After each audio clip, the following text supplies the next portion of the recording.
Pelotero Pickle, episode 51. We got a full trade deadline breakdown. We get into Kumar Rocker not signing with the Mets and Tony Russa with his old man shuffle. Check it out.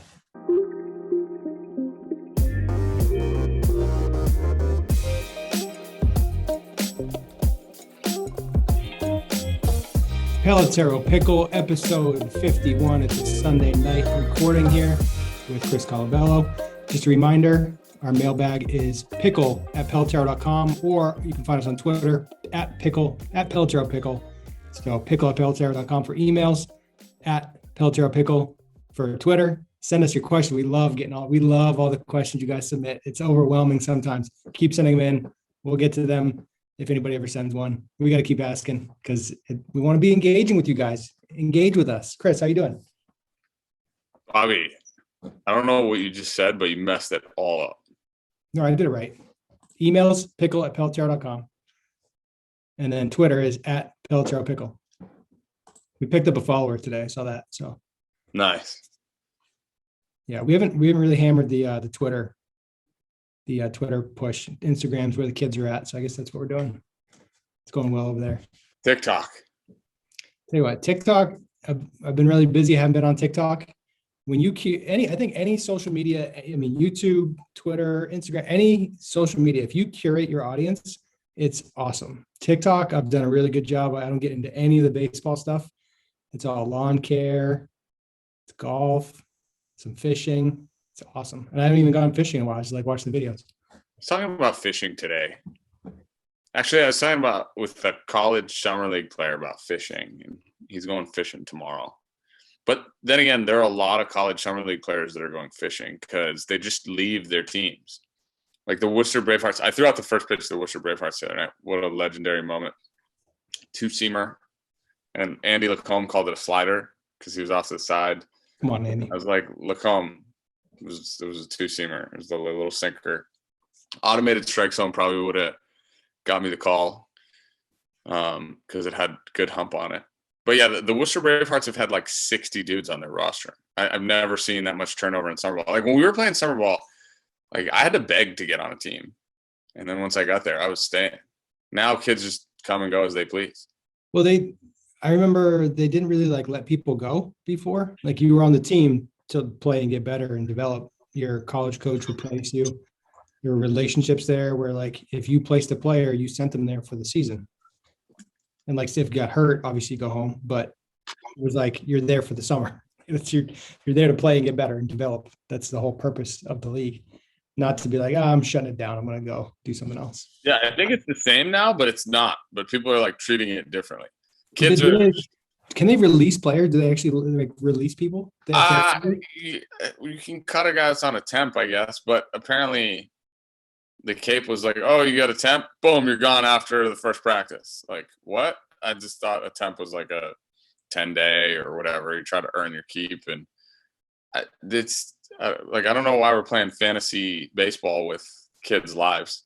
And then I also don't know why kids are just ghosting on their teams. They're literally just leaving. Yeah, it's different. It's weird to me. It's very strange. Like I said before, it used to be like a big deal to get picked up to be played to play in those leagues. You know, I really wanted to play in the Cape League, but it just wasn't realistic at the time. So I went NYCBL, Plattsburgh, New York. That was an experience. Then NECBL for 2 years in Concord, New Hampshire. They don't have a team anymore, but we didn't even have 10 players, so that wasn't even a thing. So yeah, shows up. We didn't have temps for the Mill City All-Americans either. Side note, went to the WooSox game yesterday. That's the Worcester Red Sox. See how they did that? They're called the Worcester Red Sox, but they're the WooSox. They used to be the Paw Sox in Pawtucket, so they just stole their team and their name scheme. Yeah, so Chris Sale was pitching yesterday, so people were trying to get tickets. They're like, oh my God, it's sold out. I didn't care because I've hit off Chris Sale, so why do I care about watching Chris Sale? So the funny part was, made a big poster and said, "I took you deep." Yeah, no, this was the best part. So I leave the tickets for I get the tickets, and I'm gonna meet them there, but I had to go down the street for a while to the Worcester Bravehearts, the summer league thing, and then I came back, And I got back as prospect Jeter Downs was hitting a homer. And apparently he had struck out his first 2 at-bats or struck out and flown out or whatever on all breakers. And then they threw him a heater and he hit it out for his 9th homer of the year, which brought his batting average up to a robust 203, I think it was at the time. And he did it was like a pimp job. It was no joke. It was like. He's with the Red Sox? Huh? He's with the Red Sox? Yeah. He was so it was not Chris Sale then. No, so he was part of the trade when they got, I don't even know who they traded, but it was like last year or the year before. It's a big piece in a trade or whatever. And I'm watching it. I think it was the Mookie trade, maybe, right? No, I don't know. So, but he literally stood at home plate. He turned, backed out, little bat flip, and by little I mean pretty big. I was like, dude, you're hitting 200. I wouldn't flip any bats hitting 200. Is that weird? Is that weird that I was irritated? I think for you, your experience playing at that level and above that level, it's kind of not impressed by hitting a homer in AAA. So why should you be celebrating like that? Maybe he's going to get a lot of Instagram likes when he posts the video. Yeah, I mean, that's what we're going for, right? They got NIL stuff in AAA. What they got going on? No, and then this was funny too. So I was after it was I was there only for the 5th inning, and then I ran out and I was leaving, and Sale was doing his presser, but it was outside, so it wasn't inside. So it was right next to the ticket booth. If anybody knows the Worcester Red Sox field, the WooSox Stadium is beautiful. It's downtown Worcester. So I'm running down there's a grassy knoll. It's literally a grassy knoll. I think it's funny. I think the word knoll is funny, so I'm going to talk about it. So I'm running down, and Sale's press conference is off to the right by the ticket window, and they have a little, one of those fence things that you pick up and move, and they have that surrounding the table, and then they have the backdrop to make it look like it's an official presser thing under a tent, and all the cameras are kind of looking at them. There's a pretty good bit of media there, 20, 30 people. But the 2 security dudes that were on the left side, on the other side of the wall was protecting him. On the left side, it's these dudes, and they're on the grassy knoll. And I think that they thought that I was a crazy fan because I was coming down the knoll, jogging to my car. And, the guy turned and saw me, and he was like, Alpha Leader, code Z. We have a code red coming down the hill. Somebody's trying to attack Chris Sale. And then I looked to the right, and I was like, and I just kept going because I didn't care. And I was going to go over to the guy and be like, hey, did you think I was going to try to tackle him or take his shirt off? Both strange things to do. And chances are, if he saw me, he probably would have been like, oh, what's up, Chris? And I would have been like, what's up, Chris? Remember that time? Hey, I haven't seen you since you took me deep. Since you took me deep. Yeah, exactly. We broke his streak of 10 strikeout games the Toronto Blue Jays did that year in 2015. He had 714 starts in a row with 10 plus strikeouts. It's a lot. It was too many. But I think he had the record or something for consecutive 10 strikeout starts. And anyway, we broke it, and that was cool. Then we lost. That's good.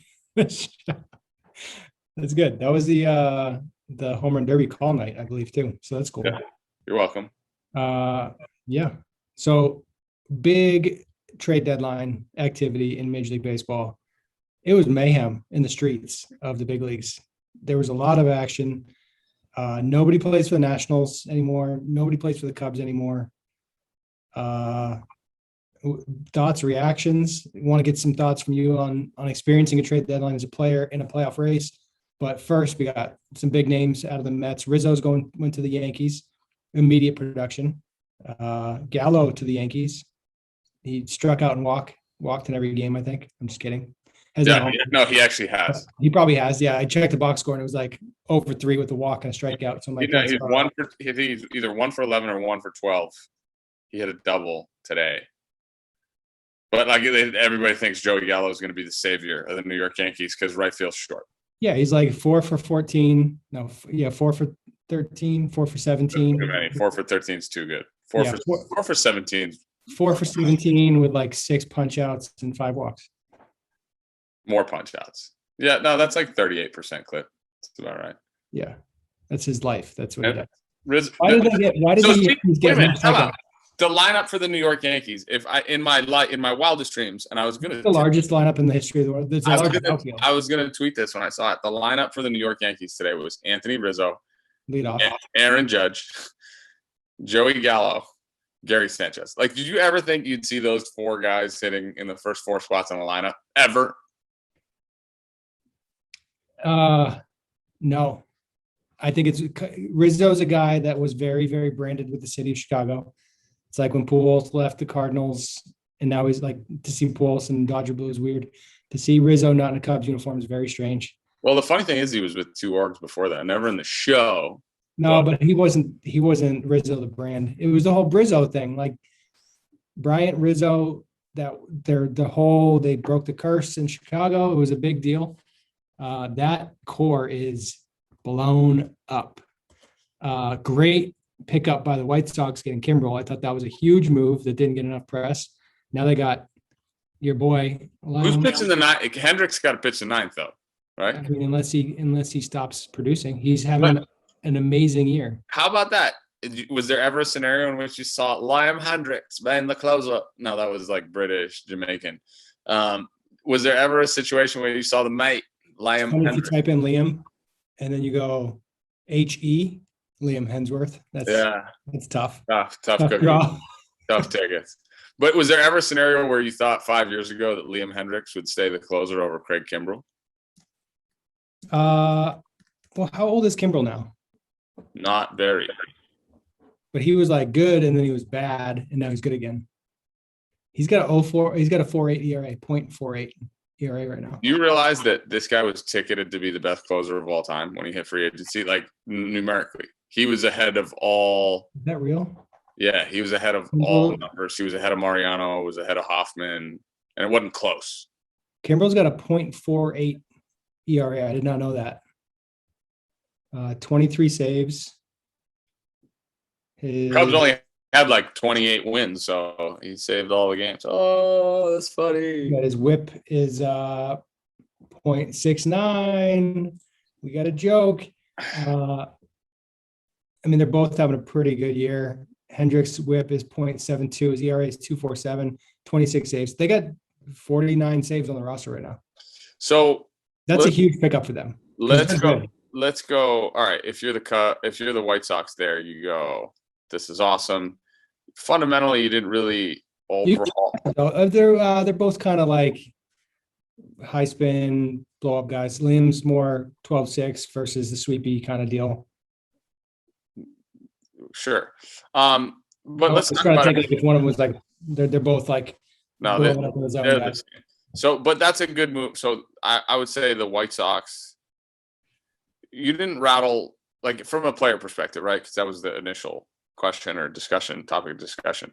I think that's like a really good, solid trade deadline move, right? And you didn't fundamentally change the makeup of the roster. There's no, you don't have position players who are fighting to now get time or get moved or anything like that. So I think that's the weird part is how do you add to your team without ruffling too many feathers? You know what I mean? Like having to send somebody down or whatever, or trading a guy that was like a big it's got to be a major upgrade, both in terms of skill and like clubhouse energy. Yeah. So in 2015, we made the moves. First of all, I thought I was going to get sent down when we traded for Ben Revere because literally I was the last optionable player at my position. It was like me, Goins, and Pilar, and it wasn't going to be Pilar because he was playing center field every day. But like Valencia and I were both kind of like the same, right? According to what we were doing. Off the bench-ish righty bats. Yeah. And I was playing more than him. Like I would play against righties, but he would only play against lefties, a role that I think he really embraced. And it was just an easy move if you want to keep both of us, but they ended up DFAing him, which I was thankful for because I thought if I can't stay in the big leagues hitting 330, I don't know what you can do. But yeah, I think you were hitting like 360 at the time. So yeah, it was close or whatever. But yeah, it's you get excited. Like that year was exciting for us, and I think Toronto was ready for it. There were a lot of it was Reyes at short. Yeah. That was like 4 days before the deadline or 5 days before the deadline. Yeah. So Tulo came in and solidified the infield, made it just like stable. Reyes was like highly emotional, would take plays off, made errors that shouldn't have been made. Just seemed like unstable to me. It's a good word. Compared to Tulo, who's like stable, like you know what you're going to get on the field. Yeah, but I felt like he made your pitching staff relax because they knew defense was getting better. When the pitching staff relaxes, they start pitching better, puts less pressure on the offense, they start playing better. It's like just this whole flywheel effect. Everybody's more relaxed, everybody's more confident, and that shows up on the field. I think the move Baez to the Mets might have that effect this year, just because his energy. If Lindor starts playing well, the entire team is going to go off. So to answer the ultimate question about why the deadline was crazy this year, is because there's just more teams that are actually still trying to go for it. Well, more teams going for it, more teams not going for it. The Mariners traded their closer, who was pitching great, to get another closer, which is weird, so weird. Kendall Graveman out, and then they got the other guy. But their roster was pissed about it. Yeah. A lot of reports of disgruntledness, and they've been playing like trash since. So good. So those are, again, you can't mess with mojo, man. And so I'm shocked that the Blue Jays and the Yankees were buyers, right? And only one of them can make the playoffs, essentially. I mean, the Red Sox and Tampa have pretty much solidified that they're going to take the East and one of the wild cards. And then, you got the Yankees and the Blue Jays. And it's kind of weird because we're currently both out of it too. Yeah, and exactly, because there's the Mariners are in the conversation. Oakland has it right now, followed by New York, and New York's 2.5 back. Toronto's 3.5. Seattle's 3.5, and then it kind of tapers off from there. Yeah, and that's what so there's a bunch of teams within 6 or 7 games and of that second wild card. And I never thought that many teams would play to try to get the second wild card, but goes to show you, if you that wild card game is tricky, man. I told you, I remember a couple of years ago, the Nationals won. I said if the Nationals win the wild card game, they're going to win the World Series, and they did. I don't like it up with Chris Colabello being right again. That's not what we were doing. But that game can give you energy, and it could defeat you. The playoffs were so weird last year that 8 teams on each side felt like 18 teams were in on each side, and there's only 15 on each side. Oh, what's the biggest impact move? Bryant to the Dodgers can be a big one because he offers them a lot of flexibility. Good bat, good defender. He's going to be a positive influence on that clubhouse for sure. And I think he's going to play third base every day because Longoria is out. He's out. He's back to baseball activities. Yeah, but he's out until then, right? And then he'll go to the outfield. Lindor's hurt for 2 weeks too. But the Giants also have Brandon Belt's out, so you just put one of them to the other side. You're probably going to put Bryant at first because he's just more used to it, and then eventually move him around the outfield. The Giants do some weird stuff with their position players. I don't know, I don't get how the Giants win, to be honest with you. But we haven't even mentioned Scherzer and Trey Turner going to the Dodgers. But those essentially, like, if you really like those are the biggest splashes. The Dodgers now have 7 Cy Young winners, I think, on their team. It's 7. I think it's 7 Cy Young trophies, not 7 Cy Young winners. Whatever. It feels like 7. Yeah. They got a lot. Yeah. Well, Bauer's taking a sabbatical, so I guess he's gone. Imagine if Bauer was still pitching right now. Oof. They probably wouldn't have gotten Scherzer if that happened. But Turner slotting in there. So does he take over at short every day so that Taylor can just go play some other place really well? One of 17 other positions. Yeah. I mean, center, because Ballinger's in center. Yeah, second. They had Mookie at second tonight. Turner's at third.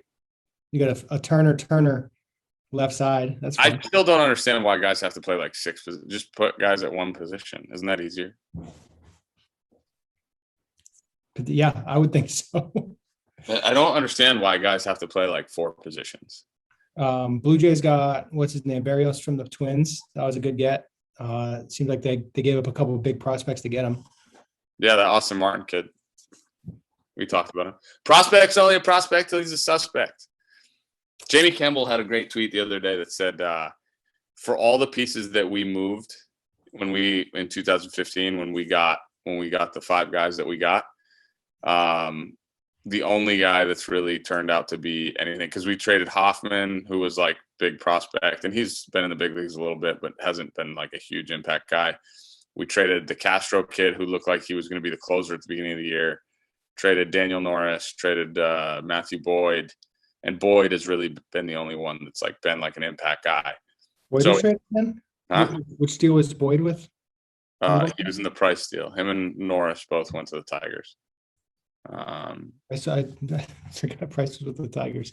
Trade him. Just trade him. Send him. Ship him. Prospect's only a prospect till he's a suspect. Yeah, so the Dodgers did crazy stuff. Giants did crazy stuff. How do you think Hosmer feels with his name just getting floated like crazy the whole day, the whole couple I'm gonna go out on a limb and say he doesn't care because he's rich. I feel like that clubhouse and that team, there's like a lot of good energy going on there, and like he's a big part of that. I wouldn't want to leave. San Diego's beautiful. What I don't like traded to Detroit. You go from San Diego to Detroit, that would stink.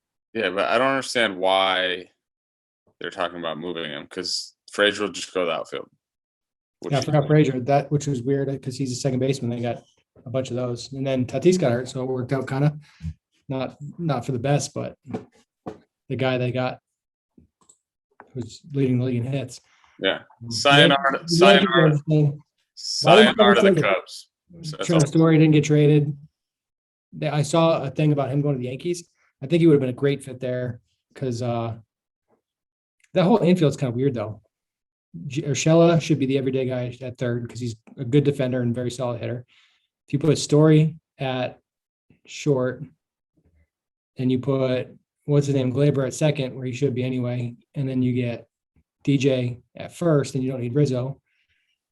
Then you get your 3 Giants and out in the outfield. Let's not forget that the deadline is just like the loose deadline. Now you just put up, everybody goes on waivers. Teams will claim people. So the waiver deadline is still very much open. Yeah, this was pretty active though. Yeah. I feel like it was more active than recent years. I liked it. It was good. A lot of weird stuff. So yeah, just a lot going on. Biggest move, if you had to pick one, gun to head, biggest move.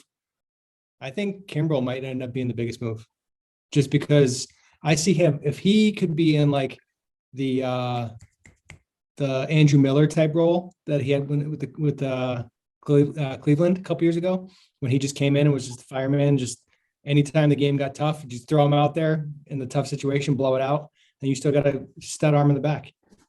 Yeah, anytime I like that in the playoffs. I love that role. When you can solidify the bullpen, I think solidifying the bullpen's the biggest piece. If you can have 3 shutdown guys in the bullpen, dude, it's over. Like 16 games, or get to the 6th, it's over. Yeah, it's a lot. It's good. Yeah, Cubs. How long? Fire sale.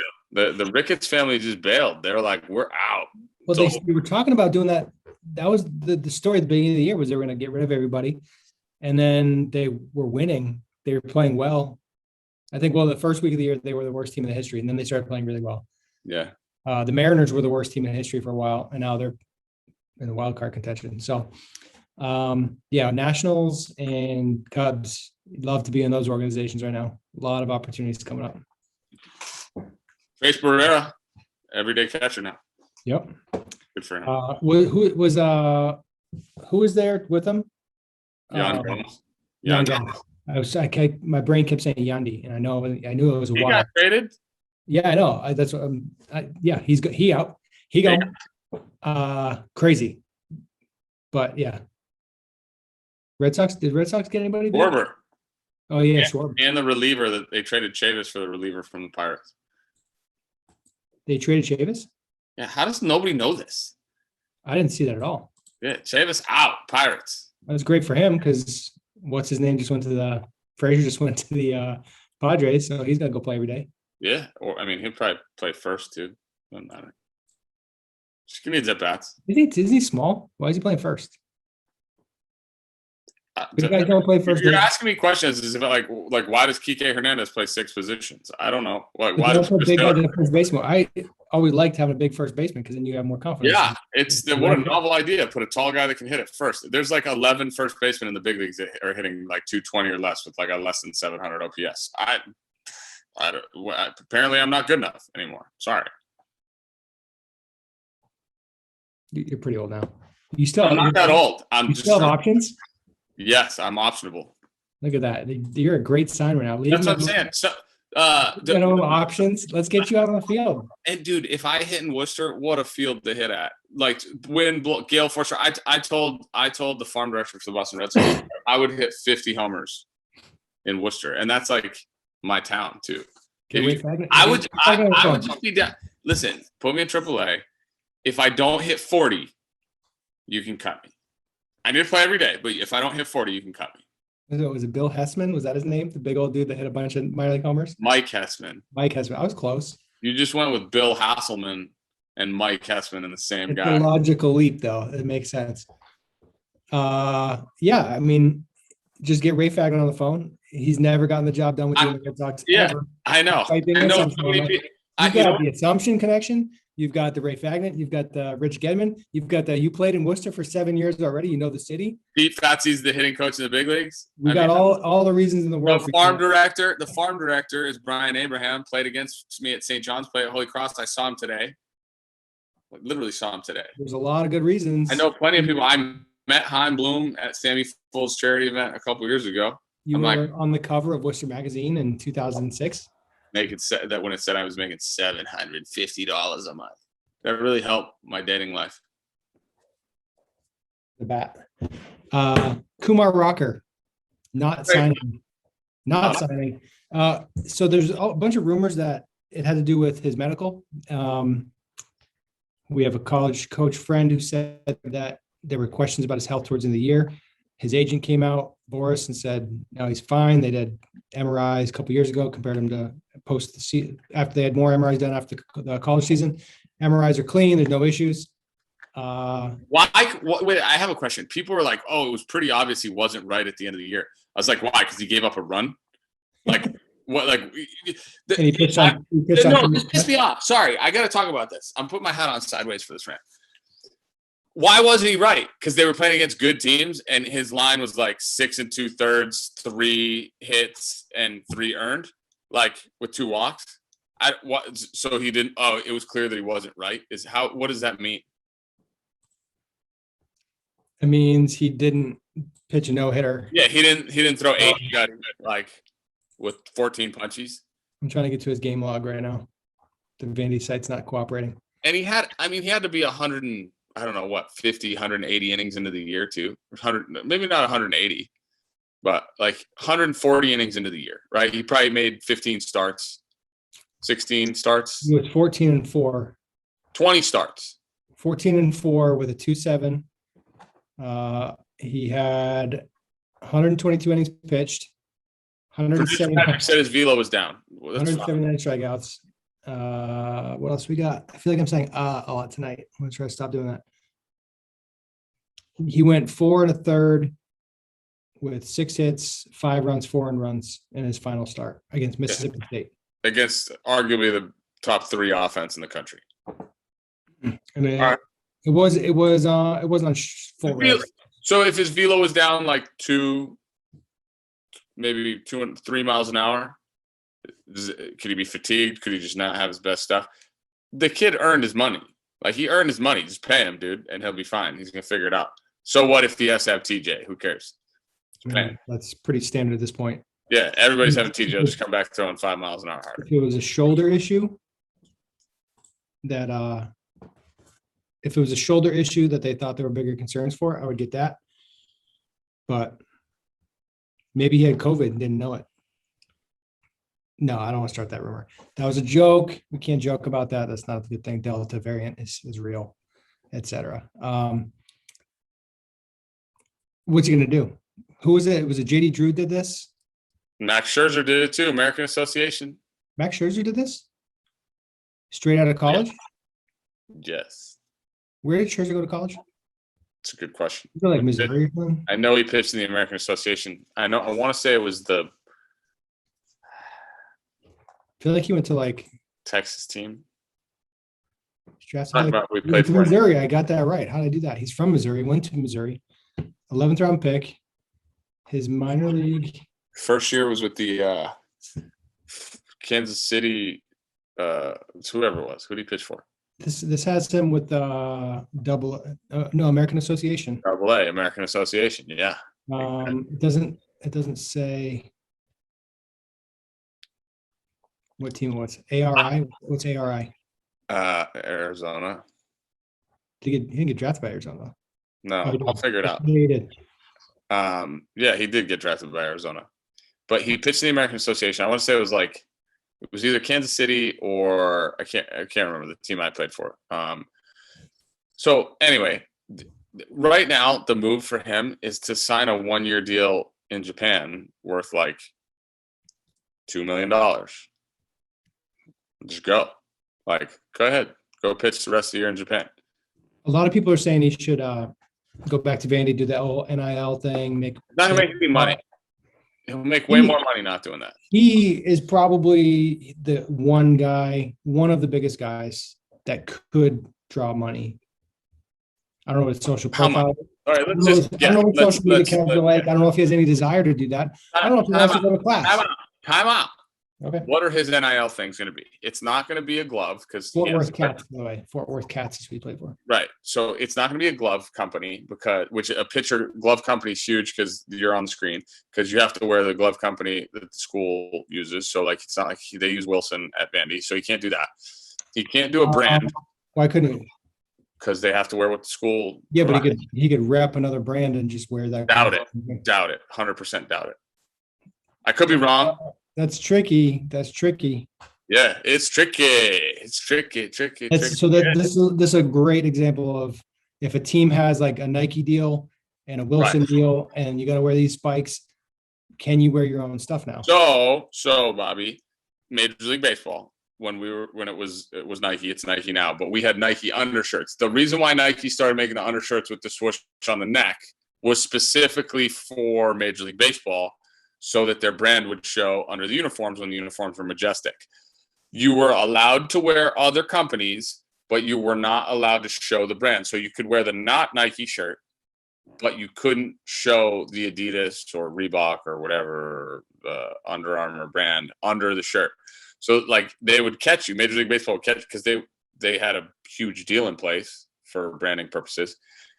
So I promise you, the Players Association get a piece of that? What? Does the Players Association get a piece of that? No. Those are Major League Baseball deals. Those are like brands. I mean, is it licensing? So maybe it is a part of licensing. I don't know. I feel like if it's part of player equipment, it probably should be. It's not like a billboard on the wall. Anyway, the biggest thing, maybe Kumar one of our viewers knows the answer to that question. Send us your reply to that. I want to know. Kumar Rocker could sponsor like Toyota and get enough money to make up for what he could make outside of Vanderbilt. Because if he goes to Vanderbilt, he's going to go through the whole year next year. Like he could take a deal. Like a Japanese or Korean team would sign him right now for $1 million and a half bucks, and then you come back and sign a deal next year. Like you can get redrafted or posted or whatever. Like you sign a free agent deal. Like just go to Japan. Go ahead, dude. And so did I read correctly that he's draft eligible again next year? Is that real? Yeah, because if he goes to Indie Ball and if he doesn't sign a professional contract, he's drafted. So he can't play for the Atlantic League or any MLB affiliated leagues. He cannot play. But those aren't MLB affiliated leagues; they're just partner leagues. He can go play Indie Ball and get drafted. On those leagues, he can't. I read an article about it. Ken Rosenthal did a thing. So he's going to the Frontier League. The Frontier League is a partner league. The American Association is a partner league. They're all. Can I go to a partner league? So who's not a partner league? Mexico. No, Mexico is a partner league. It's AAA. Mexico's a partner league. Yeah, the Mexican league's considered AAA. You look up the Mexican league stats on MILB.com. Well, he can go play in the Pecos League probably. Yeah. Imagine the stats. Get him and Yerman back in the Pecos League. He's going to Asia. I want Yerman catching Kumar I'm telling you right now, this fool's gonna end They up. can go to they'll remake the White Castle movie. What was that called? Was it called White Castle? Yeah. Yerman and Kumar go to White Castle. This dude is going to Asia. Even Bobby, think about it. How long is he going to be in the minor leagues for? If he signed, right? If he signed, how long would he be in the minor leagues for? At least 2 years, 3 years? Most likely. They're saying Leiter is probably going to start in Double A next year with a chance of getting up with a non-contending team. Right. So you're looking at full year next year, whatever's left this year. He signed with the Mets and he could help the team win, and they're making a push. I feel like you're not. He's two full years in the minor leagues, maybe get up in year 2, right? So the reality of it is, if Kumar went and signed a 2-year deal in Asia, if he signed a deal for the rest of this year, all of next year, and then all of the year after that, and got more like than what the Mets were offering, which clearly, word on the street was I don't even know what to believe anymore. But there was no contract in front of him. Go to Asia, bro. Get paid. You make bank in the big leagues over there. Like a Korean or Japanese team will offer him $5 to $8 million. There was a dude that just did this. Like somebody just did it last year, didn't they? Yes, but I completely am blanking on the name. Yeah, just go to Asia, man. You get paid, and then you come back whenever you want. What if you go there and get Kumar rocked and you don't put up whatever? He's still going to get a shot over here to sign a minor league deal and come, and then because then you just go, oh, it was Asia, it was weird, I didn't like it, and you come back and you sign a minor league deal instead of a big league deal. I feel like you can do it this way. You can go to Asia on the front end of your career, not on the back end. It's tough to go at the back end and come back. Yeah, exactly. On the front end, he goes now, but like even that's changing a little bit. But if he goes now, no matter what, like worst case scenario is he signs a minor league deal when he comes back, right? Best case scenario is he goes deals for 2 years, and then they're like, oh, like I want a big league deal, and then they're gonna be like, okay, you're nasty because your name's Kumar Rocker because you got so much attention while you're at Vandy, and then the Mets blew it by not getting you the signing bonus that you're supposed to get. Yada yada. Thanks for coming. Why would the Mets saved $6 million to give to him, and they just opted out of giving it to him? Yep. Well, so he's supposedly he slid in the draft to get to them. Right. So it's weird that they would, because they saved money. They saved money from the slot. The slot was like 4 or 8 something, right? And do you think they drafted him thinking he wouldn't sign or knowing they wouldn't? Because I just saw a tweet that he didn't do a pre-draft MRI. He chose to forgo the pre-draft MRI, and they don't have to offer to receive a pick. So he wasn't even offered. He wasn't even offered any sort of contract, but they still got the pick no matter what. So you think they went with him knowing he didn't do the pre-draft MRI, knowing they didn't have to offer a deal, still got the pick back, and then they could splurge on the back end of the slot? No, they didn't. They set everything up to give him the $6 million that he wanted. They spent like whatever it was under to be able to get him they were 1.2 under to get him to 6. All the other teams were within that like 5% that you're allowed to go over. Everybody else was within the 5. Anyway, listen, go to Asia, kid. Go get paid. Did you see that some teams in the draft did only pick pitchers? Yes. There were a couple of teams. Angels and somebody else. But the Angels only drafted pitchers. Not a bad move. Yeah. Do you know why, Bobby? Because you can go pluck position players out of indie ball now if you really need them. That's. I'm sorry for ruining it for everybody. My bad. All right. Quick hits. Jesse Winker. I want to call him Winkler. Is it Winkler or Winker? Winker. What's Winkler? Why am I saying that?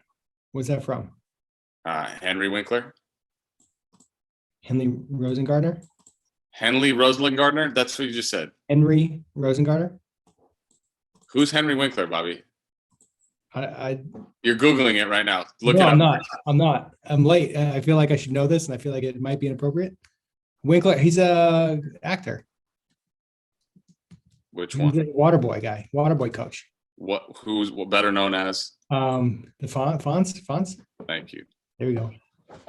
You're gonna be I hope there's a lot of people disappointed you for not knowing that off the top. Listen, that's a little bit previous to my generation, and it's late on a Sunday night, and I'm tired, and my brain's not firing. You shouldn't announce when we do the show, because then you get you're like, oh, Sunday or Monday. No, don't tell anybody. How about Tuesday? It's Tuesday morning of. They don't have to know.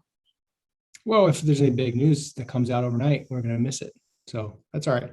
Anyway, Winker, not Fonz, signed a ball for somebody who was taunting him. I guess he had a sign that said, "You stink." You're, I don't know. I forgot Patrick. Put him up. The thing that rhymes with itch. Yeah. And then so he signed a ball for him. He's like, "Hey man, I'm collecting all my signs this year. Appreciate you. You're awesome." And just killed him with kindness / sarcasm / I'm in the big leagues. I don't come to your job and tell you how to pump gas. That whole bit.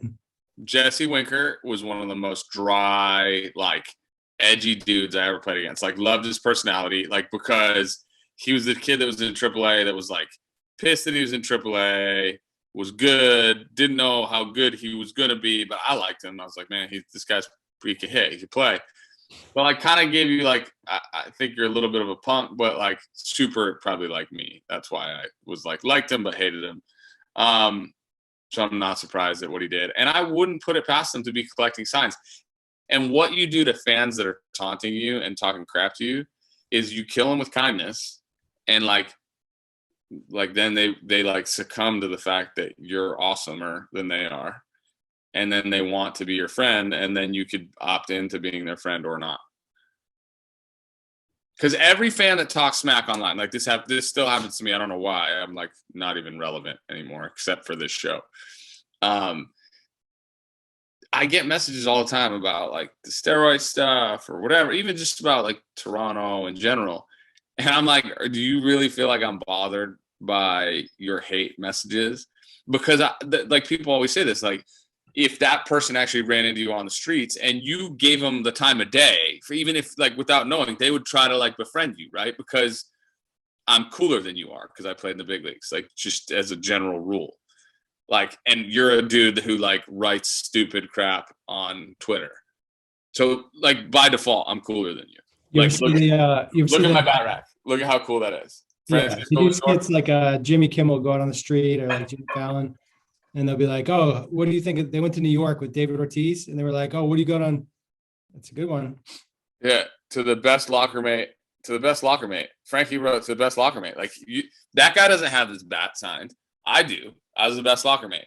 Like what a guy. Did you ever see the skit when they brought Ortiz to New York, and they were like, they brought in Yankees fans, and like, "What do you got on Ortiz?" And they're like, "Oh, he's a bum. I hate him." And then Ortiz like walked out from behind a thing. They're like, "Oh, hey man, you're the best. I love you. You're such a good player." Yeah, did you ever watch Notting Hill? Because this is a way better reference of it. Hugh Grant movies are always good to go to. Whoopsie daisies. Yeah, I've seen. Whoopsie daisies. But yeah, like they're talking smack about Julia Roberts' character, and then she pops around the corner, and they're like, "Yeah." So all the people that are talking smack, it's like preschool. Like if you hit somebody, that means you like them. I'm glad you just went with Notting Hill right there. One of my favorite movie scenes ever when they do a full year in that one walking scene. You know what I'm talking about. Yeah. That seems amazing. And then he takes his jacket off, flips it over, and then he puts it back on. Bundled. Really cool way to do a 1 year, just walking down the street. It's fantastic. Great movie. Nolan Arenado, he's really good at defense, had a crazy play.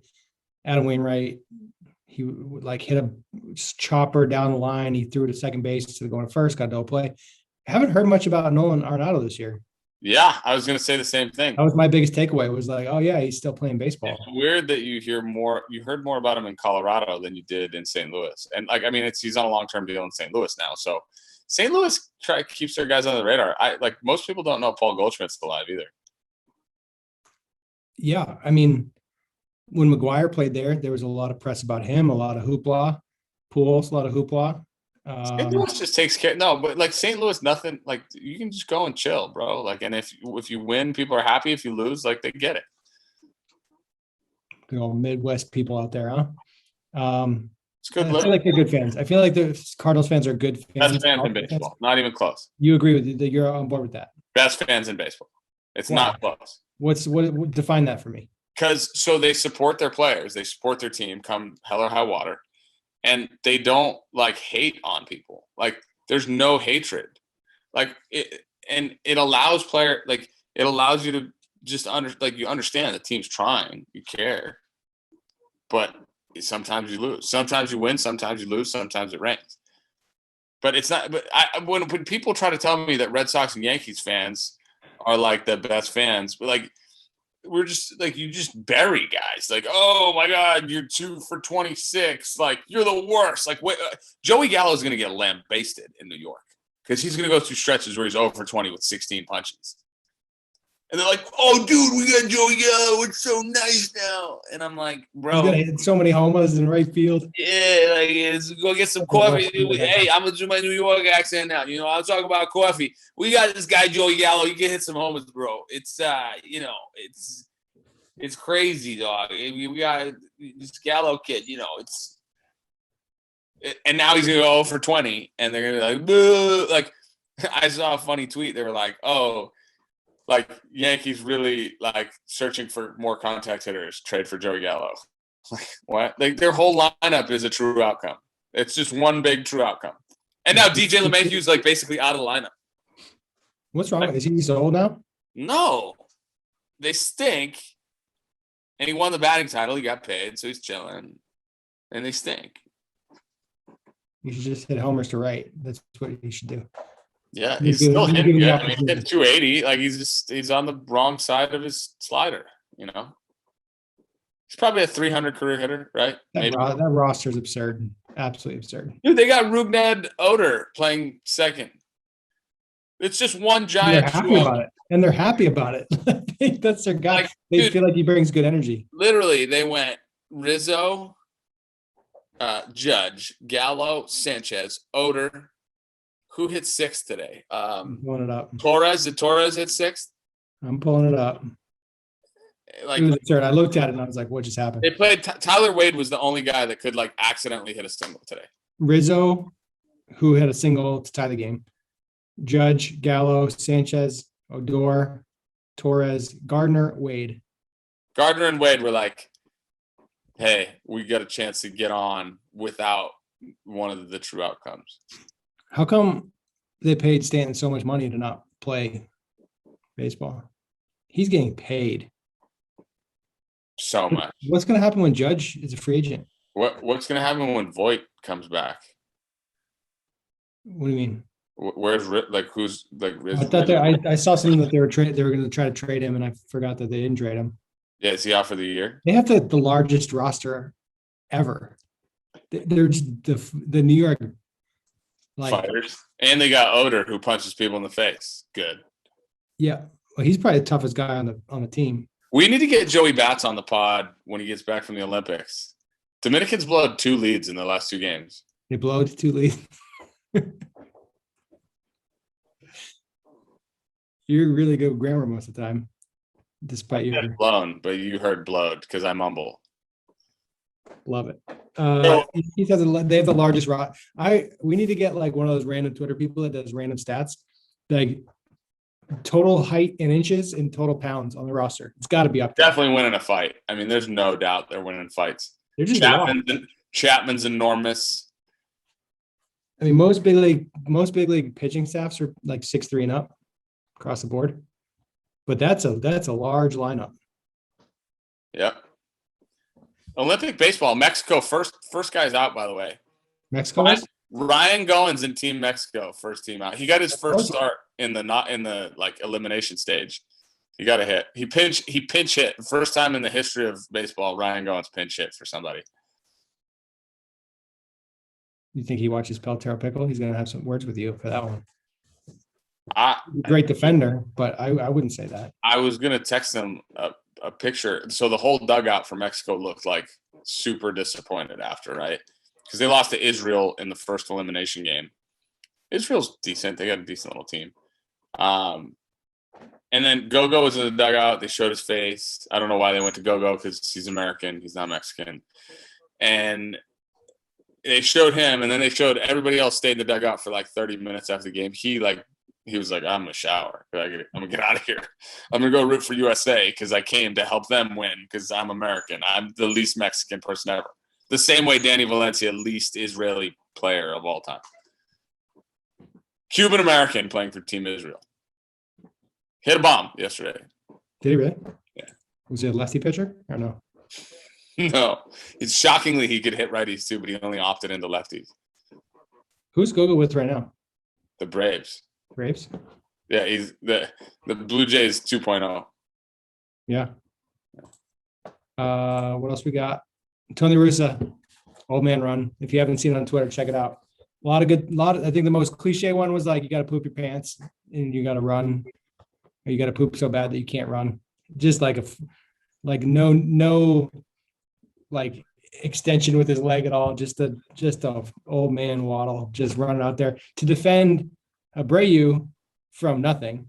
Like the pitch got away from the guy, and then the catcher was like, "Are you all right?" And he's like, "Don't talk to my player. Don't care about my roster." What was Roberto talking about? I like Roberto, good dude, one of the nicest, right? Love him. Not sure I didn't even see the context of the situation. He got drilled in the head. Yeah, he's laying on the ground, and then he comes over and pushes him away. No, but there were words being had. I don't think there was. Why is everybody all over La Russa? Poor guy. Yeah, he's had his moments of like brutality, but like whatever. Leave La Russa alone. The guy's a legend. Why is he like sprinting out there to push the catcher away? Like he's down there like checking his dudes. Good for him. I bet you all the players love him. I'm gonna call Hendricks this week. I'm gonna get the 411. Protecting him from what though? Like he went out there and nobody, like the trainers were with him.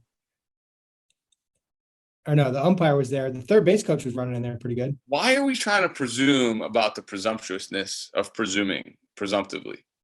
I just thought it was a funny run, and it's a funny run. You got some attention on Twitter. I got 52 likes. It wasn't a big post for me. You know what? It reminds running after jumping on a trampoline for a while. For me, if I rewind back to like 12-year-old Bobby who's jumping on a trampoline for 30 minutes doing backflips, and then you get off and try to sprint, and you feel like gravity's like times 12, and you're just stuck to the ground. What it looked like to me, I'm gonna give you my what it looked like now. Do you remember the thing? Gravity goes up by at least 3. Are you gonna listen to me or are you gonna interrupt? Times. I just think it's funny. Like, do you remember trying to run after a trampoline? Dude, I'm gonna tell you what he looked like, and you're gonna laugh, I think. So you remember the little boxing game that you had to hit the buttons and the guy's head popped up and that's how you won? So those were like super robotic. Like it looked like their arms were flailing. Like knock 'em, sock 'em, something. Yeah, whatever. Knock 'em, sock 'em robots. Yeah. And so his arms were moving like independent like that. And his legs were moving independent like that. So, and his torso just stayed in one place. It was a good run, Tony. I mean, he's like old. Barstool had a funny tweet. It was the guy who set the 100-meter record, but he's like 97 years old. And it's just some guy just not moving. Just right. I think he ran it like 42 seconds. It was like just. I'm going to tell Tony to listen to the Pickle.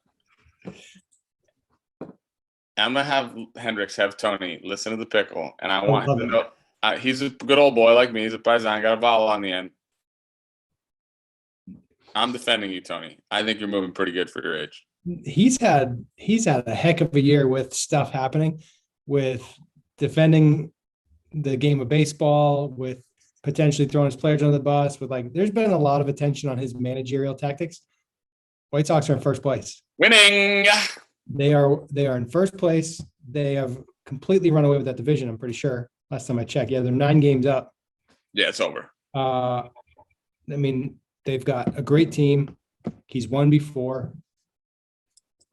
Let's put it this way. They got plenty of games left against the Royals and Tigers, so they can't lose the division. I mean, something drastic would need to happen for them not to win their division. And Twins, no less. The Royals, Tigers, and Twins. Those 3 teams. I mean, it's not like in Cleveland. Cleveland's 500 team. They're the best team they're going to face the rest of the year in their division. Nobody's going to catch them. They can't. World Series prediction. Yeah, I would love if you get Tony La Russa to watch that video. I want to know what he thinks he's running like. Athlete. I want his take. What would he tweet? He's going to go athlete. These guys need to shut up and go do something better with their lives. Let me tell you something, pal. Tony La Russa could care less what we say about him. Fact. Tony La Russa don't even know what a Twitter is, so don't worry about it. It's all good, dog. He'd pull a Belichick, Snap-a-gram, Instabook.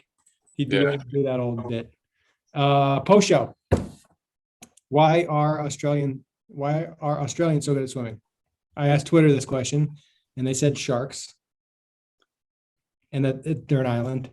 Is it? I legitimately wanted to know if there's like the premier swim coaches in training development in the world in Australia, because they can swim. Can we put this on Family Feud and like? Top yes, 100 people why Australians are good swimming. Survey says sharks. Island. Like somehow whatever answer we give here, it's racist. I promise. Like no matter what. I was gonna say island. That's not racist. I was gonna say Southern Hemisphere. There's a lot of like sharks. Everyone's like sharks. That would actually be really fun. Can we do that? Can we do that with like Kahoot? Patrick might know about that. There's like an app that people use called Kahoot where you can ask questions. That would be a really funny segment. So the baseball feud instead of Family Feud. We might get sued for that. If we won't, because nobody watched this, but that's all right. That would sharks. That's what they said. It wasn't like they're really good at training and they lift weights and they swim caps. I'm going with island and Southern Hemisphere. But then you get asked why people from like Madagascar aren't good at swimming.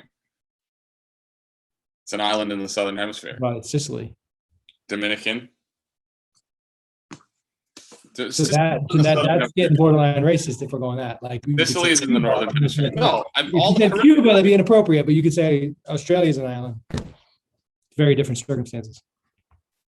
Patrick's gonna cut that.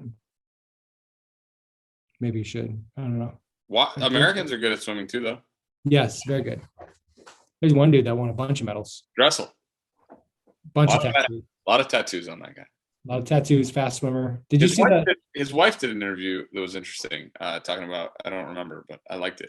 It was interesting. She's pretty. That's why it was interesting. She wasn't ugly. Yeah, I mean. Interesting. What you talked about. I was sitting with my wife and I was like, she ain't ugly. Because listen, I was watching it with my wife. I'm like, everybody's shredded and really good looking in the Olympics. The whole Olympics. They're all cut up, all of them. Yeah. Last topic, Joey Votto, homer in 7 straight games, missed by this much for number 8. He went full Votto. I used to joke around, you never go full Votto.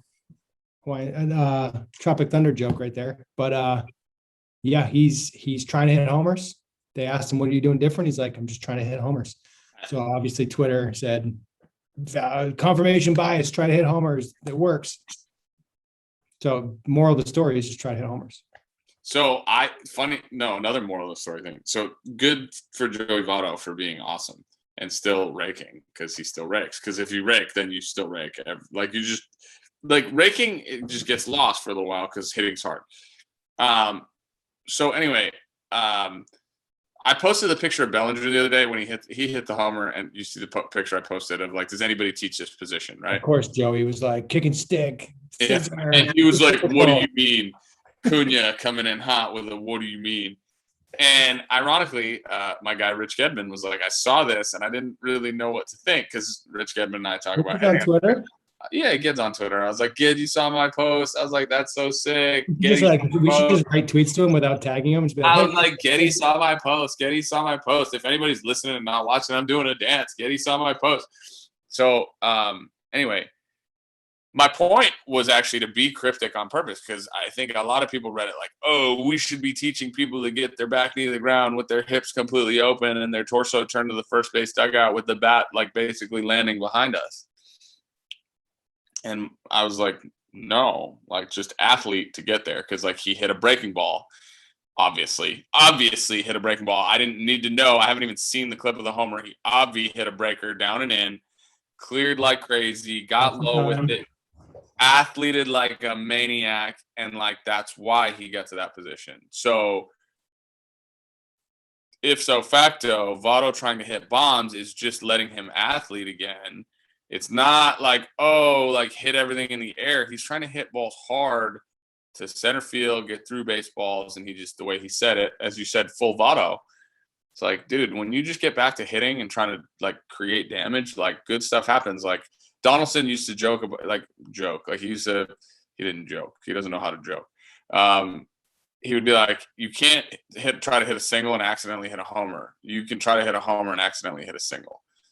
So the point is hitting is an aggressive set of moves. Like you have to be aggressive swinging the baseball bat. And like a lot of times you get passive, like as hitters, even like good hitters, guys that are used to hitting 300, like trying to get your hits, like, right? Because you're like, oh, well, this will get me right. And then sometimes you need to go the opposite end of the spectrum. I think that might be a show topic all into itself next week. Yeah. Content. And I guarantee that's going to be clipped and put on Instagram. That was a great line. So I want guests next week. I want Eric Kratz. I'm making a demand right now. Well, he was invited and accepted, and then had to be important. So maybe I'm getting Kratzy. I'm getting Kratzy for next week. All right. Other Olympic takeaways. Other Olympic takeaways, because the Olympics are awesome. Jamaicans 1, 2, 3 women sprinting. Girls, I think the Olympics are cool. Ratings are crazy down. I thought the opening ceremony ceremony down. I'm watching everything. We have it on nonstop. The girls love it. I think the ratings are way down. I think the opening ceremonies were terrible. Well, I think, nobody's there. Yeah, I think having no fans is awful. Brutal.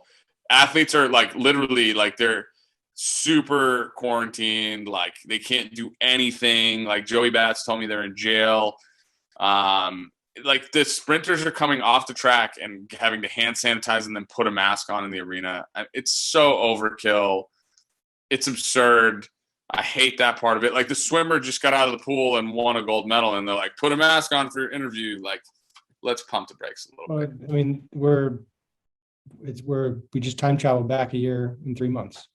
It's the Delta variant's coming in hot right now. A lot of pressure for kids to get vaccinated right now. There's a lot of Delta variant discussion. I want to go back to the Olympics. I just don't like the fact that like you go to the Olympics to play for. Like the people are like they're finishing their races or their shot put and they're like waving to the crowd. There's nobody there. Like I'm like, what? You're at the Olympics to hear people from your country cheering like USA. Like that would be so nasty if you were in Japan or if you had Japanese people booing you, which they probably wouldn't because they're like deferential people. But like you want to hear the roar of the crowd, man. Like there's nothing like it. And it's definitely different without the fans, and it's not the same experience.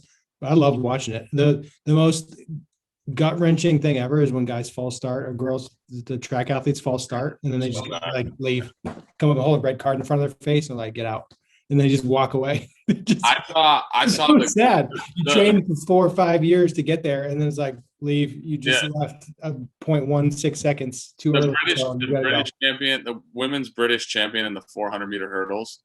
Like she bit it going into the first hurdle, and I felt terrible. Like that was a bad one because her cleat she looked like she was trying to slow down. Her cleat kind of got stuck, and then her toe, like she tried to slow down. Her toe got stuck, and she actually went through the hurdle, which like not great.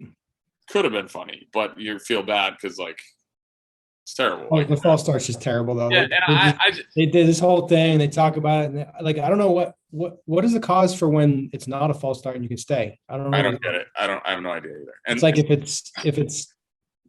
if you're uncomfortable, you can come out of it, but then it's like a false start if it's too close. I don't know the rule. I guess you probably look it up. But just brutal. And there's so many other disciplines, Bobby, where like in the shot put, you get 5 tries, or in the hammer throw, the discus, the javelin, the pole vault. But in sprinting and in any running, if it's not a distance run, you get one crack at it. And like, hey, we're talking about like hundredths and tenths of seconds that make differences. Yeah. But on that note, when I was watching the qualifications and I was watching the 10,000 meters, the 10,000 meters is like, what is it, 6.5 miles or whatever it is? 6.2. So I was like at the qualifiers, at the U.S. qualifiers, the girl that won was like lapping people, right? So she had lapped like half the field when she won. I was like, what? Like, why are you going if you know you're that much slower than the person that's going to qualify? Like, why do you go to the qualifiers? It'd be like if like a fantasy baseball guy could go out and play with a big leaguer for a day. They'd do that. That's the analogy. Like I'm sure there's got to be some sort of qualifying standard to get there. I understand, but I ain't going to the qualifiers if I know I'm going to lose by a lap and a half. At the Kentucky Derby, they're like, oh, all the horses, and then they go to the Preakness, and there's only like 7 left. I mean, track and field's a little different. I think if you qualify for it, you've earned the right. There's a lot of time and effort put into it, and you want to go and have the experience. Nothing wrong with that. It's like the minor leagues. Half the teams there just fill up the roster and play a game because you're never going to get called up. You shut it down. Maybe you run the race of your life. Maybe you just pull it out and go to the Olympics. You ain't running the race of your life in the 10,000 meters when you lost by a minute and a half. Like, I mean, what are we doing? Like, I get it. If it's the sprints and it's like a half a second to a second, like, okay, that's like. There's some.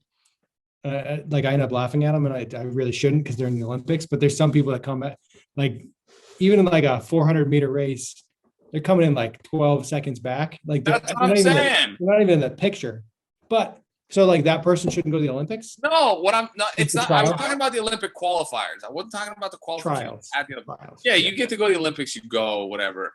Maybe you come up with a hammy before your last race because you're like, I'm going to lose by 12 seconds. Yeah, like, oh, you're a hammy. But I got to go to the opening ceremonies and wave. Experience. So you can't take that from people. No, but like the 10,000 or the 5,000, like, I mean, it's crazy. Like you see some like the qualifier for the finals in the 100 for the women. Like, there's people in that race. They get to go up against the best in the world. Even though they're going to lose by 2 seconds, which is a mile in that race. But 2 seconds is more reasonable. Like if the girl trips and then she knocks another girl over and then that one falls into the other lane, you might medal, dude. Like that's what I'm saying. In the 10,000, the girl that wins could literally fall down, like be like, oh, my ankle, and then like brush off and then like get up, start running again, fall again, and be like, I'm gonna go backwards for this lap because like the Earth's gravitational pull is taking me the wrong way. And then still, I'm all for the life experience. I don't think you take that away from people. If they qualify for it, they qualify. Yeah. Beach volleyball again, incredible, but not an Olympic sport. Got to be the most taxing. 3-on-3 basketball. Did you see this? 3-on-3. 3-on-3 basketball. When did that become a thing? Golf. Like, why is golf in the Olympics? And we're talking about baseball and softball not being in the Olympics. Like, what are we doing? Golf is weird because like every event is the Olympics. So, all right. Time out. So, speaking of that, why do you not have team golf in the Olympics? Why is it just individual? Why would you do like a Ryder Cup style event? That would be more fun than just a casual like 4 rounds of golf. Yeah, you got to make it about the team. And not to mention, do a college style, like total strokes. Schauffele shot 18 under. Like, what was that course playing? Like Pine Brook down the road or what? I mean, 18 under is a pretty normal score on the PGA Tour. I mean, I don't think it's a normal score. That's a scoring course. Like the 11 was like they shot 11. Like on the best round was 11 on Friday. Well, I mean that's amazing on any course, but that happens. So what? Here's what: canoe slalom, canoe sprinting, cycling, BMX freestyle, BMX racing, cycling, mountain biking. What's a dig? What would be a weird Olympic sport to add, like hacky sack? Yeah, I mean they've talked about it. Hacky sack? Sailing is in the Olympics, really. Skateboarding, which is crazy. Sport climbing. Do you have a list of sports in front of you right now? Yeah, go to Olympics.com and hit sports. You're just rallying them off. The 3-on-3 basketball is crazy to me. They did one at they did a mixed relay triathlon. It's kind of cool. I didn't watch it, but my 2 favorite sports at the Olympics: fencing and table tennis, ping pong. Woo! I watched a little bit of fencing, but I haven't seen any table tennis. Love fencing. Love it. Do you know the rules? I was watching it the other day. I had no idea what was going on. I feel like I would be a good fencer. I kind of know the rules. Have you seen the fencing when they have the masks and everything? They light up and stuff. What does it mean? I don't know. How do you score in that sport? Whoever gets touched first. And if you get it happens too fast. I have no idea what's happening. It is nasty though. If they do it and they're like, hey, and they stomp and they come at you like, what just happened? I love the forward steps where they have the hand on their hip. That's why I love it. And then they get so excited, and then they flip their mask up. But then did you see they changed their sword? Is it a sword? What is it? What is it? Epi. It's called an epi. They changed their epi. E-P-E-E. The guy, one guy I was watching, he gave like 3 points in a row, and he like tipped his mask up and he walked over and he started like he took it and he started wobbling it, like checking it. Yeah. Listen, Is that like changing your bat mid game? Like the 271 is not working. Give me the Yeah. R161. I need a more barrel. I like it. I like it. Fencing rules. Playing area, participants, scoring. I love track and field. Love it. Yeah, track's awesome. I mean, track will always be the allure. My wife loves gymnastics. I've never the gymnastics part that was sick was like Carrie Strug was baller when she did the flips. When she did the what do they call it? The somersault off the pommel horse. Huh? The vault. Yeah. That was nasty. When she landed on one foot, that thing? So nasty. So tight. Like that's what legends are made of. But now, so you know, it's funny, and I feel bad even bringing this up. Like certainly, I respect Simone Biles incredibly for doing what she did. Like that's I mean like it's not our place to judge her. It's nobody's place to judge her.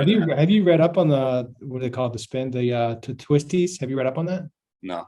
So like it's basically like you have vertigo while you're doing spins and jumps and flips. Yeah. So basically you lose your space, you lose your equilibrium mid-flight, and you can like literally fall and break your neck. This girl, like it goes to show like how much stress like athletes can deal with, especially amateur athlete, really like not like in a non-high profile sport. Amateur athlete, non-high profile sport, right? Who really like has garnered a ton of attention for being the best gymnast of all time, essentially. And nobody's place to judge her. But then the funny thing was, and it had really nothing to do with Simone.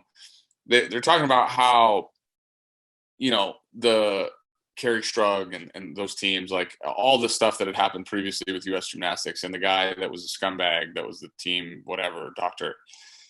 But they were talking about the coaches and how they like used to pressure the girls into, you know, going competing through injuries. And, you know, you're towing some fine lines there. Cause like that moment that Carrie Strug created and that team created in, was it 96 at the Olympics?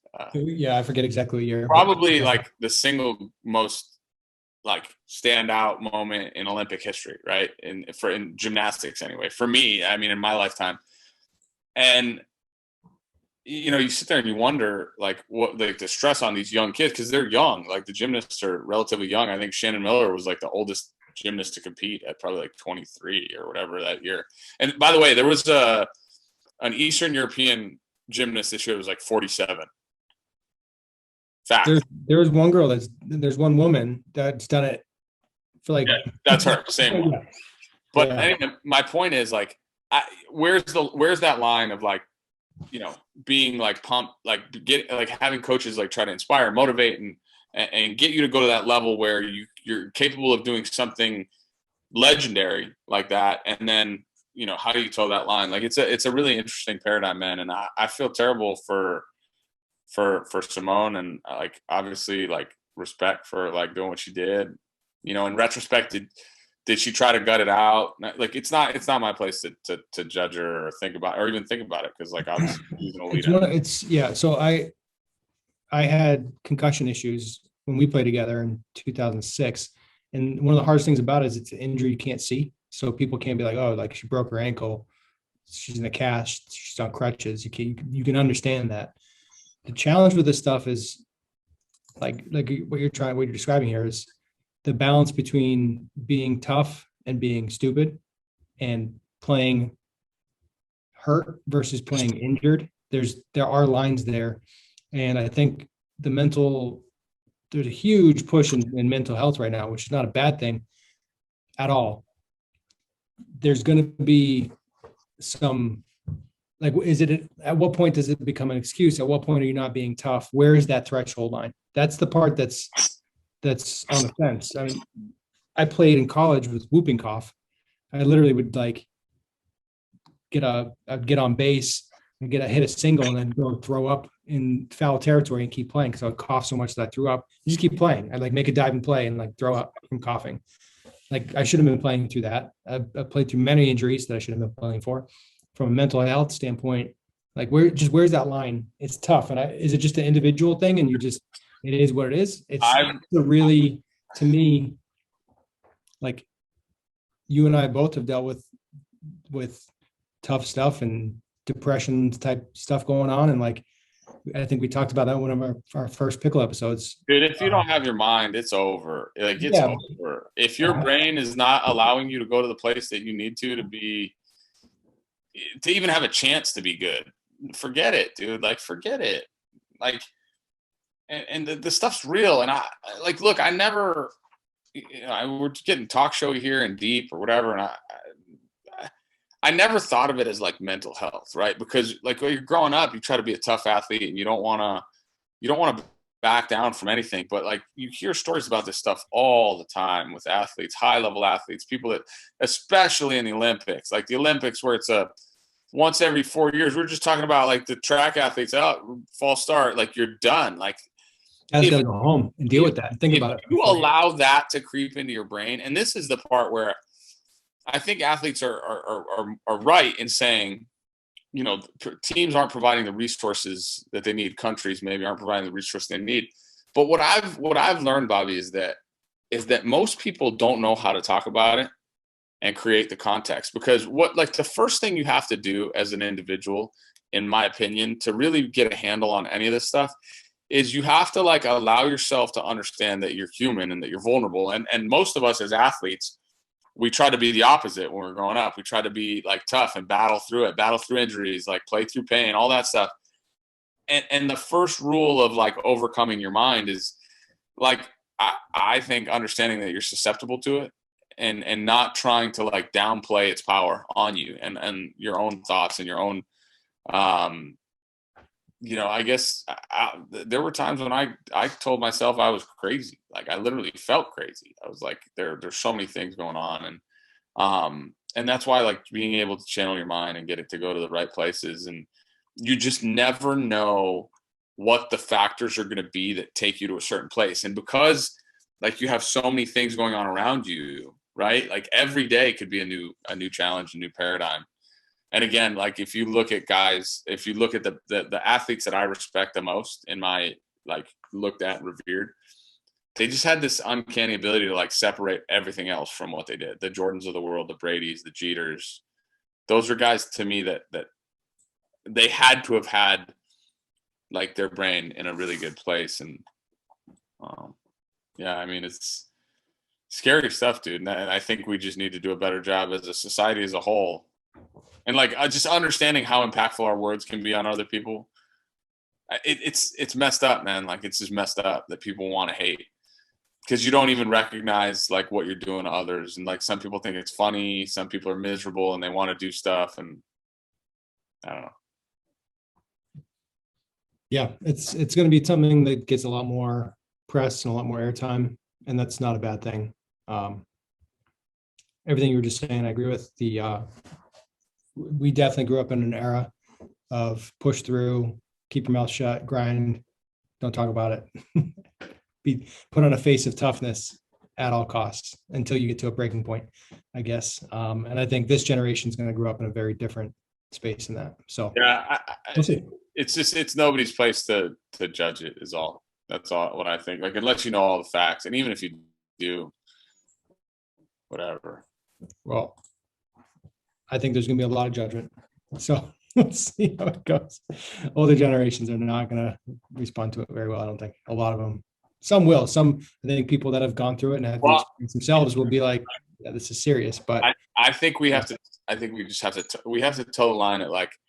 We have to understand a little bit better how to not just like let people off the hook, right? And this is certainly not tied to Simone. And like you're talking about like one of the hardest working athletes on the planet, right? Like, yeah. So that person wants to compete at a level that is different than 99.9999% of the population. So if that person is like, hey, I'm gonna need a minute, like you're probably like, okay, cool, like you're good. Well, what I was saying earlier about how it's not a physical injury and it is usually very personal. So people don't open up and describe it and say why it's happening. Like when I heard Biles was out because of mental health, I'm like, what does that mean? It's hard to understand. And then the part came out about the twisty stuff, and that made more sense to me because I had like something to define it. But it's a thing where you're not expected. the athlete isn't expected to describe what they're going through because it's personal. Yeah. So then you're like kind of left in limbo. There's no closure. It creates more questions than it does provide answers. And then everybody's kind of like, what's going on? So. Yep. Well, is what it is. It's definitely going to get a lot more attention and a lot more discussion. So it's not a bad thing. And on that note, Pickle out. See, I sensed the tone there. Usually yell it. I thought you were going to go. No, I sensed the tone. All right.